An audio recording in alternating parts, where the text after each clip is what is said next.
Drug యొక్క drug నిర్మూలన, ఈ గాంజా యొక్క ట్రాన్స్పోర్ట్ నిర్మూలన ఏ స్థాయిలో చేయాలని పైన ఆఫీసర్స్ ఎలాంటి ఇంటెన్షన్ ఉన్నారో మీరు అర్థం చేసుకోవాలి. సో దీని బట్టి మీరు చాలా సీరియస్ తీసుకోవాలి. మీకు ఈ డ్రగ్స్ గురించి ఏమన్నా డౌట్స్ కానీ ఏమన్నా చెప్పండి అమ్మా, మాట్లాడతాను. జస్ట్ డిస్కషన్లో అయితే మీకు సంబంధించి ఏమైనా మీ ఎవరైనా డ్రగ్ బార్ పడి ఏమైనా క్రైమ్ చేసిన అలాంటి ఇష్యూస్ వస్తాను నాతో మాట్లాడండి. మీకు ఐడియా ఉందా అసలు మీ ఏరియాలో ఇటువంటి గొడవ జరుగుతున్నాయా? వాళ్ళు తాగేసి వస్తున్నా చేయడం కానీ డ్రగ్ తాగి ఎలా చేయడం కానీ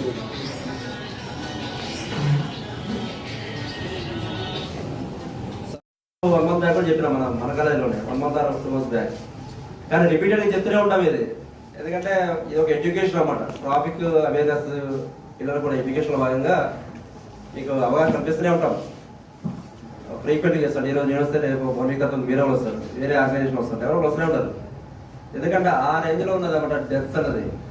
మన భద్రాద్రి కొత్తగూడెం జిల్లాలోనే 2021లో 234 మెంబర్స్ చనిపోయారు రోడ్ యాక్సిడెంట్ వల్ల. 234 మెంబర్స్ చూడండి. మన రాష్ట్రం కాదు, దేశం కాదు, భద్రాద్రి కొత్తగూడెం జిల్లాలో 2021లో యాక్సిడెంట్ వల్ల 234 మెంబర్స్ చనిపోయారు. ఎక్కువనే కాదు 230 మెంబర్స్ అన్నెసరి చనిపోయినట్టే కదా వాళ్ళు. 2022లో 232, 2023లో 249, 24లో ఈ ఆగస్టు వరకు 159 మెంబర్స్ చనిపోయారు. 159 మెంబర్స్ మన భద్రాద్రి కొత్తగూడెం జిల్లాలో. చూస్తూనే ఉన్నాం, చిన్న చిన్న మన యాక్సిడెంట్లు అవుతూ ఉంటాయి, కాలువ జరుగుతుంది. అట్లనే మరణాలు కూడా ఈ స్థాయిలో ఉంటే నేను కూడా అనుకోలేదు. నిన్న కలెక్టర్ గారి ఆఫీస్లో మీటింగ్ జరిగింది, కోఆర్డినేషన్ మీటింగ్. అప్పుడు ఎస్పీ సార్, ఆర్ఎండ్బి district officers all district officers కూడా ఇలా మీటింగ్ కండక్ట్ చేశారన్నమాట. అక్కడ దానికి చైర్మన్గా కలెక్టర్ గారు ఉన్నారు. అంటే government road accidents, road safety గురించి కూడా ఆ లెవెల్లో మానిటరింగ్ చేస్తుంది.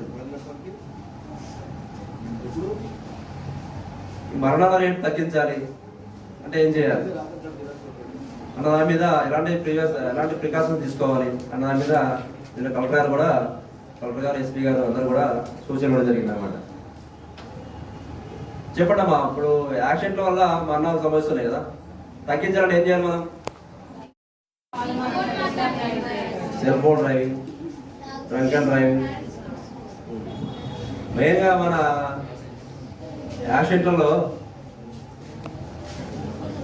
ఏదైనా మేజర్గా మనకి యాక్సిడెంట్ ఫస్ట్ మన హెడ్ ఇంజురీ అయినప్పుడు మాత్రం మెయిన్గా మనకి చాలా ఆస్కారం ఉంటుంది. సో హెడ్ ఇంజురీ తప్పించుకోవాలంటే సింపుల్గా హెల్మెట్ ధరిస్తే సరిపోతుంది. హెల్మెట్ ధరించమని చెప్తా ఉంటాం, మేము రోజు ఫైన్ కొడుతూ ఉంటాం. పబ్లిక్ ఏమనుకుంటారు, గవర్నమెంట్ ఒక టార్గెట్ ఇచ్చింది, ఈ టార్గెట్ని రీచ్ అవ్వాలి, మా డబ్బులు జబ్బేస్తున్నారు అన్నట్టు కాన్సెప్ట్ ఉంటుంది. అదే ఇంటెన్షన్ ఉంటుంది తప్ప అదే హెల్మెట్ పెట్టుకుంటే మన ప్రాణాలను సేవ్ చేసుకోవచ్చు, మన ప్రాణం సేవ్ చేయడం వల్ల మన కుటుంబానికి మనకు ఆసరాగా ఉండొచ్చు అన్నది ఎవరు ఆలోచించారు అన్నమాట. ఒక్క ఈ సంవత్సరంలోనే జనవరి 1 నుంచి ఇప్పటి వరకు వితౌట్ హెల్మెట్ కేసెస్ మేము 20,960 కేసులు వేసినాం. అంటే 21,000 కేసులు ఫైన్ ఇంపోజ్ చేసినాం. అంటే మేము ఎవ్రీడే వేస్తూనే ఉంటాం ఫైన్స్, మళ్ళీ రిపీట్ అవుతూనే ఉంటారు. అంటే ముందు మన వాళ్ళు కూడా ఏం చేస్తారంటే ఒక ఫైన్ కట్టితే అయిపోతుంది కదా అనుకుంటారు తప్ప దానికి ఇంపార్టెన్స్ అనేది పరిగణలో తీసుకోవట్లేదు. చూడండి, జస్ట్ జనవరి 1 నుంచి ఇప్పటి వరకు టోటల్గా నియర్ బై 21,000 కేసులు పెట్టినాం without helmet. Plus drunk and drive cases 860 పెట్టినాం. 860 మందిని పట్టుకున్నాం అన్నమాట జనవరి నుంచి వరకు. అంటే ఇది 9th మంత్ కదా, ఈ 9 నెలల్లో 860 మందిని డ్రగ్ అండ్ డ్రైవ్ కేసు పట్టుకొని కోర్టు ముందు ప్రొడ్యూస్ చేసినాం. అందరికీ నమస్కారం. నిన్ననే district committee road safety committee meeting collector గారు ఆధ్వర్యంలో నిర్వహించడం జరిగింది.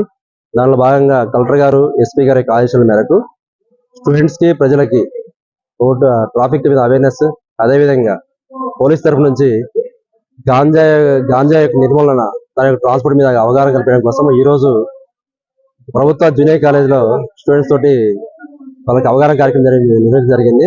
దానిలో భాగంగా డ్రగ్స్ అబ్యూస్ గురించి దాని యొక్క పర్యవసానాలు ఎట్లా ఉంటాయి, ట్రాన్స్పోర్ట్ లో ఉంటే వాళ్ళ యొక్క పనిష్మెంట్ ఎట్లా ఉంటాయి అన్న దాని గురించి క్లియర్ గా వివరించడం జరిగింది. అదేవిధంగా రోడ్ సేఫ్టీ గురించి ముఖ్యంగా minor driving, drunk and drive, helmets, traffic rules వీటి మీద అవగాహన ఇవ్వడం జరిగింది. దీనిలో భాగంగా మన దగ్గర కూడా ఆ, ఎవరైతే డ్రంక్ అండ్ డ్రైవ్ లో దొరికినట్లయితే వాళ్ళ దగ్గర నుంచి మన డ్రైవింగ్ లైసెన్స్ ని క్యాన్సిలేషన్ కోసం సంబంధిత ఆర్టీఓ అధికారులకు పంపించడం జరిగింది. ఈ ప్రాసెస్ అనేది నిరంతరం జరుగుతుంది.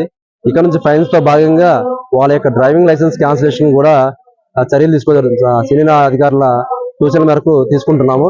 కాబట్టి ప్రతి ఒక్కరు కూడా డ్రంక్ అండ్ డ్రైవ్ లో పట్టబడొద్దని ట్రాఫిక్ రూల్స్ ని పాటించి ప్రశాంతమైన వాతావరణం కలుపుతారని చెప్పేసి కోరుకుంటున్నాను. Thank you.